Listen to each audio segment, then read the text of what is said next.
5,56, ada 7,62 dan ada 9 mm. Artinya di sini bisa diartikan bahwa diduga ada 3 jenis senjata. Begini, begitu kami mendapatkan informasi peristiwa itu, kemudian mendapatkan berbagai macam masukan dan lain sebagainya, saya berpikir untuk segera melakukan koordinasi dengan sesama Forkopimda, yaitu Pak Danrem, kemudian dan Denpom.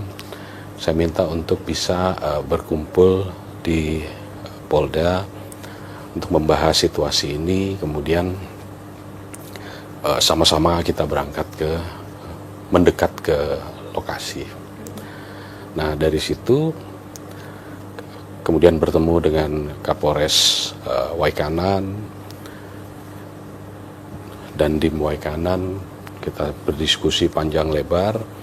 Kemudian pada saat itu yang kita fokuskan adalah untuk bisa segera mengevakuasi ketiga korban ini. Akhirnya ketiga korban ini sudah bisa kita evakuasi ke Rumah Sakit Bayangkara. Nah, perkembangannya sampai dengan saat ini perlu saya sampaikan bahwa ada 2 peristiwa, ya. Ada 2 peristiwa. Yang pertama adalah terkait dengan perjudian sabung ayam itu sendiri, dan yang kedua adalah peristiwa lain yang terjadi akibat dari tindakan kepolisian membubarkan perjudian itu, yaitu adanya penembakan yang mengakibatkan 3 orang prajurit Bayangkara gugur. Nah, dari sini kita lakukan pemeriksaan secara intensif.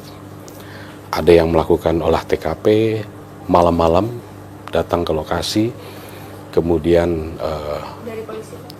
Ya, dari polisi, kemudian dilanjutkan setelah teman-teman dari Pomdam datang juga mereka ke lokasi. Nah, terhadap petugas yang bersama-sama pada saat melakukan tindakan kepolisian itu, dari sejumlah 16 orang, 13 masih ada. Ini kita arahkan ke Polda untuk kita ambil keterangan bagaimana sebetulnya kronologisnya. Nah, terhadap kasus atau peristiwa pertama tentang perjudian itu sendiri, ini diawali dari adanya undangan yang tersebar melalui media sosial, Facebook, dan kemudian di-endorse juga oleh salah seorang terduga oknum, ya. Kemudian itu ditindaklanjuti oleh Kapolres untuk bisa menugaskan anggotanya ke sana untuk melakukan tindakan pembubaran. Nah, untuk kasus perjudian, selain 13 orang saksi yang sudah kita periksa, saksi dari pihak kepolisian, kemudian kita juga mengamankan 1 orang, ya, yang berinisial Z, di mana dia juga sebagai pemain yang datang ke situ karena adanya undangan tadi. Nah, dalam kasus perjudian ini sudah banyak barang bukti yang kita sita, ya. Di antaranya ada uang tunai 21 juta, kemudian ada jam, gelanggang, rekapan pertandingan, bahkan ada sejumlah kendaraan baik roda 2 maupun roda 4 yang sudah kita amankan. Nah, ini untuk kasus perjudiannya. Ada beberapa orang lagi yang sudah dicatat oleh penyidik untuk bisa dikembangkan, untuk bisa ditangkap, untuk bisa menyelesaikan, membuat utuh kasus perjudian itu sendiri. Nah, terhadap jatuhnya korban karena akibat penembakan tadi, ya, polisi yang gugur, ini sudah dilakukan juga penyidikan, ya. Yang pertama adalah kita mempunyai chapter undangan itu tadi. Kemudian undangan ini kita ambil karena ini berkaitan dengan barang bukti elektronik ya. Kita ambil posisinya dan lain sebagainya. Nah, ini kita jadikan alat bukti petunjuk. Kemudian kita juga sudah memeriksa 14 orang saksi, 13 termasuk anggota Polri yang melakukan penindakan di TKP, plus 1 orang yang pemain, yang kalau di dalam kasus perjudian dia adalah tersangka perjudian, tetapi kita jadikan saksi untuk kasus penembakan ini. Artinya berarti pada saat proses penggerbekan itu ada berapa anggota yang sebenarnya menggerebek itu, Pak? Karena kabarnya ada 17, ada yang 12 gitu. Ada 16 karena 3 gugur, sisa 13. Kemudian pada saat itu berhasil diamankan 1 orang masyarakat sipil yang juga sebagai pemain. Nah, dalam kasus penembakan ini kita periksa sebagai saksi untuk membuat jelas ceritanya. Nah, dari sini kita juga membuat supaya bahwa peristiwa penembakan itu antara siapa dengan siapa dan lain sebagainya, kita dapat informasi tentang yang diduga pelaku penembakan itu adalah seorang oknum yang oleh saksi Z, ya, saksi Z itu dia akui, dia lihat bahwa, dan dia juga kenal, ya, dia bisa hadir karena ada undangan dari yang bersangkutan yang diupload oleh yang bersangkutan. Ini kita ambil keterangan dia. Kemudian juga sesaat sebelum terjadinya peristiwa itu, saksi Z ini juga melihat bahwa yang bersangkutan membawa atau menyimpan senjata genggam laras pendek di celananya dan membawa senjata laras panjang yang dia tidak tahu jenisnya apa. Oke, berarti sebenarnya dari 2 peristiwa yang tadi disebutkan, ini ada 1 tersangka dan 2 terduga pelaku penembakan atau seperti apa, Pak? Begini, 2 peristiwa ini untuk perjudian, ini 1 sudah kita tetapkan tersangka, tetapi tidak menutup kemungkinan yang oknum ini juga menjadi tersangka dalam kasus perjudian, karena dia diduga sebagai penyelenggara, itu. Nah, dalam kasus penembakan, yang oknum ini sebagai tersangka, tetapi yang pemain dalam kasus perjudian tadi kita jadikan saksi karena dia melihat, mendengar dan mengetahui peristiwa tadi, ya. Untuk tersangka ini adalah dari sipil atau dari oknum juga, Pak? Yang tersangka ini Z, ya, Z. Ini adalah sipil, masyarakat, ya, pemain. Dia datang karena mendapatkan undangan untuk bermain sabung ayam dari dia. oknum itu. Ya, yang disebar melalui media sosial, Facebook maupun WhatsApp, sehingga pada berdatangan. Itu berarti pengakuan dari Z-nya ya, Pak? Ya. Kalau pengakuan dari 2 oknum yang diduga sebagai pelaku ini, seperti apa, Pak, pengakuan dari mereka? Untuk kedua orang ini saat ini sedang dalam pengamanan dari teman-teman kita di Denpom Bandar Lampung, dan peristiwa ini dalam proses penyidikannya Polda Lampung bekerja bersama-sama melaksanakan joint investigasi, saling melengkapi penyelidikan untuk bisa membuat terang peristiwa yang terjadi. Jadi saat ini mereka sedang dalam pengamanan dari teman-teman dari Pomdam. Artinya sudah diketahui belum sih, Pak, untuk peran dari masing-masing? Ya, sementara karena kan ini joint investigasi, kami juga mendapatkan informasi dari teman-teman dari Pomdam bahwa berdasarkan pengakuan 2 oknum ini, mereka mengaku bahwa mereka berada di lokasi. Dan kalau kita uji dengan alat bukti yang lain, ini klop, ya, dengan keterangan si Z, ya, Z pemain dan sekaligus juga saksi yang melihat di TKP yang juga kenal, dia melihat bahwa kedua orang ini ada. Kemudian dari 13 anggota Polri yang melakukan penindakan di sana, ada 4 yang melihat, kenal, bahkan tahu, sehingga pengakuan dengan oknum ini, sehingga pengakuan dari mereka bahwa mereka berada di lokasi itu bisa kita pastikan benar.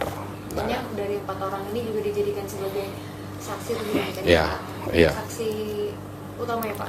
Ya, saksi peristiwa yang bisa dimanfaatkan oleh teman-teman dari POM untuk nanti mungkin untuk didalami dan lain sebagainya. Pak, itu kan tadi seperti dikatakan kalau melihat ada senjata yang dibawa oleh salah satu oknum tersebut gitu ya Pak. Kalau sampai saat ini sudah diketahui belum Pak terkait dengan kepemilikan, lalu ya terkait dengan senjata yang dimiliki oleh si oknum ini Pak? Begini, itu kan berdasarkan pengakuan.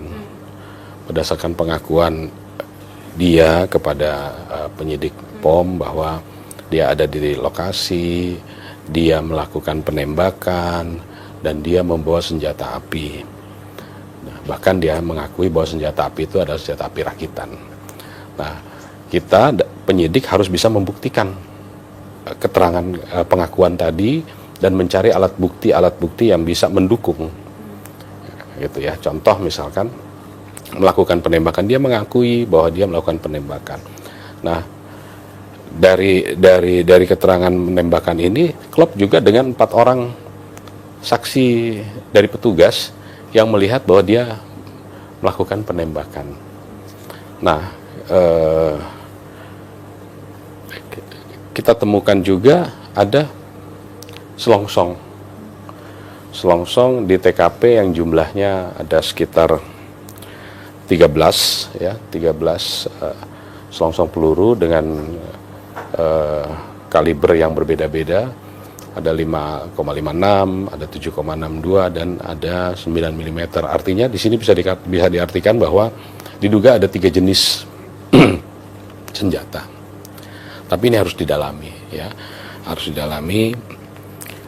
Kemudian tapi nanti dari selongsong itu akan kelihatan ya Pak, maksudnya ini jenis dari senjata apinya apa, mereknya apa, ilegal atau rakitan atau ya paling tidak petunjuk bahwa diduga terdapat 3 jenis senjata, petunjuk ya, 3 jenis senjata. Apakah itu diletuskan dari jenis senjata tertentu? Ini perlu pendalaman lagi. Kemudian polisi sudah melakukan olah TKP di lokasi, ya, menemukan tadi selain selongsong, kemudian ada bercak darah. Ini juga kita ambil untuk kita sesuaikan dengan yang ada di baju korban. Pada saat otopsi kita ambil sampel darahnya, ini kita periksakan di lapor untuk nanti hasilnya bisa diketahui bahwa betul itu adalah darah korban sesuai dengan posisi pada saat terjadinya penembakan. Nah, ada juga selongsong yang ditemukan yang mengelompok dalam satu titik, ada kurang lebih dua yang mengelompok, 3 itu berserakan. Nah, ini sedang didalami oleh lapor, dan menurut lapor ini menunjukkan searah dengan korban jatuh ya. Ya, kan ada 3 khususnya yang banyak darahnya itu adalah korban Aibda Petrus, itu searah ya. Jadi kita duga arah tembakan dari situ ya. Kemudian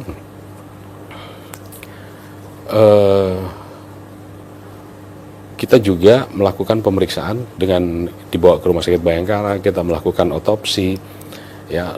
Perlukaan dari ketiga jenazah ini, 2 itu berada di kepala, 1 berada di badan, di dada. Kemudian dilakukan otopsi. Untuk yang di kepala itu proyektilnya sudah terpecah-pecah, namun yang di badan, di dada itu masih utuh. dan ini kita akan periksakan ke laboratorium forensik untuk bisa kita ketahui apakah itu ditembakkan dari senjata laras panjang atau laras pendek, pabrikan atau non pabrikan. Dan terkait dengan hal tersebut juga bisa dilihat terkait dengan jarak dekat atau jauhnya juga nggak Pak, kalau melihat dari luka hasil otopsi? Ya, ini nanti yang akan mendalami keterangannya adalah dari ahli forensik itu sendiri.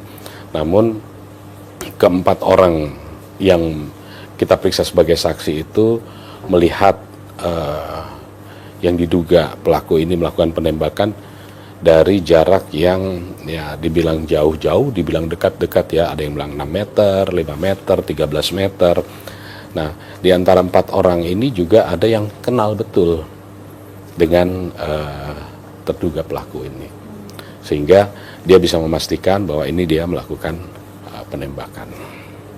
Tapi ada keterangan bahwa sebenarnya ini sudah direncanakan gitu nggak sih Pak terkait dengan penembakan ini? Maksudnya penembakan yang menembak polisi? Iya. Kita belum menemukan informasi lebih lanjut tentang itu. Oke. Pak, ini kan menggerebek judi sabung ayam, terus lokasinya juga jauh dan susah untuk ditempuh gitu. Apakah dari polisi pada saat kesana ini mungkin tidak menggunakan baju anti peluru atau apa gitu Pak, atau seperti apa sih Pak, maksudnya sampai bisa terkena tembakan gitu Pak? Kalau biasanya kan mungkin akan ada antisipasi hal-hal tersebut. Begini, jadi sehari sebelumnya memang sudah ada informasi Kapolres menindaklanjuti. Ini adalah salah satu bentuk respon cepat dari pihak kepolisian terhadap setiap laporan yang ada yang masuk dari masyarakat. Apalagi ini disampaikan bahwa ada perjudian sabung ayam di wilayah hukum Polsek Negara Batin. Jarak tempuh, waktu tempuh dari Polres itu ke lokasi itu bisa sekitar 3,5 jam. Artinya ini sangat jauh, ya. Sehingga ditugaskan anggota Serse bersama-sama Kapolsek Negara Batin untuk bisa melakukan tindakan pembubaran. Jadi target menurut Kapolres melaporkan kepada saya bahwa tujuannya adalah untuk membubarkan. Nah, apakah menggunakan body vest? Ada yang menggunakan, ada yang tidak. Nah, kalau kita lihat korban almarhum Galip, dia menggunakan tapi kenanya di kepala, ya. Jadi peralatan sudah yang ada digunakan, tetapi memang perkenaannya bukan di badan, di kepala. Nah ini dan itu semua perkenaan luka itu menyebabkan kematian. Gitu. Oke Pak, nah kita lihat sedikit ke soal sabung ayam sendiri Pak. Fenomena sabung ayam di Lampung ini ternyata masih terjadi, dan kalau kita lihat kan tadi Bapak sempat bilang ini tuh nggak hanya warga Lampung, bahkan ada kendaraan-kendaraan plat dari luar Lampung gitu. Adanya kan mungkin ini sudah terdengar, tapi memang segmennya segmented banget gitu. Nah ini sebenarnya gimana sih Pak? Begini, saya tidak berani mengatakan bahwa sabung ayam tidak ada. Artinya mungkin saja ada, dan ini fakta memang ada. Sehingga bagaimana kita melakukan upaya penindakan, dan mereka selalu melakukan di tempat-tempat yang terpencil, dan sepertinya mungkin ada semacam komunitasnya, ya. Nah, untuk peristiwa kemarin itu undangan datang banyak dari luar Lampung. Kenapa kami katakan banyak dari luar Lampung? Ya kita lihat dari kendaraan yang ada, baik roda 2 maupun roda 4, itu selain BE, BG, A, B juga ada, sehingga mungkin ini komunitas mereka kumpul di sana. Dan kadang juga ini berpindah-pindah. Artinya begini, fenomena ini ada, dan ada juga beberapa tempat yang sudah kita lakukan pembubaran, penindakan, tapi memang karena lokasinya yang terpencil, jauh, sehingga mungkin tidak terjangkau oleh patroli-patroli dari kepolisian. Gitu. Sempat mendengar bahwa kepemilikan dari lahan yang dipakai buat arena sabung ayam ini juga milik salah satu aparat, Pak. Sebetulnya begini, itu adalah kawasan register 44, ya, tidak boleh dimiliki. Nah, tapi berdasarkan informasi di sekitar, ya, dia mengelola tempat itu adalah yang diduga sebagai oknum ini. Salah satu pelaku. Ya. Oke, berarti memang tapi masih akan didalami nggak, Pak, terkait dengan si oknum ini memiliki peran apa, lalu bagaimana sehariannya? Ya, ini semua sekarang kita serahkan kepada teman-teman dari POM untuk melakukan pendalaman. Kami pada posisi juga mencari, mengumpulkan informasi maupun alat bukti yang konstruktif untuk bisa kita support. Ya, artinya dua peristiwa ini harus firm, ya, baik itu perjudiannya maupun peristiwa penembakan ini. Untuk kelanjutannya, Pak, gimana? Kelanjutan, saya tetap memerintahkan anggota saya untuk tidak ragu-ragu, ya, tidak boleh ragu menindak segala bentuk kejahatan dan harus tetap merespon dengan cepat apapun, ya, baik khususnya keluhan-keluhan masyarakat harus bisa kita respon dengan cepat. Jadi peristiwa ini di satu sisi membuat kita prihatin, tetapi kita tidak boleh patah semangat, tetap harus semangat. Ya. Proses hukumnya nanti kelanjutannya seperti apa? Terus hukum dari dua pelaku, dan katanya nanti kan akan ada, mungkin saja akan ada terduga pelaku bertambah gitu. Ya, semua kemungkinan bisa saja terjadi karena ini kan tempat dan orang yang sangat banyak, artinya bisa saja bertambah.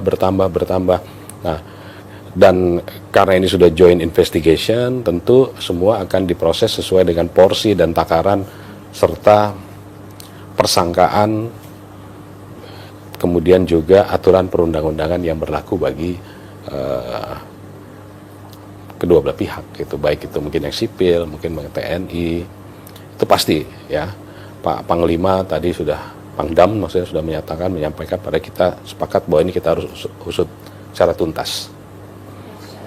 Ya. Baik, terima kasih Pak Kapolda.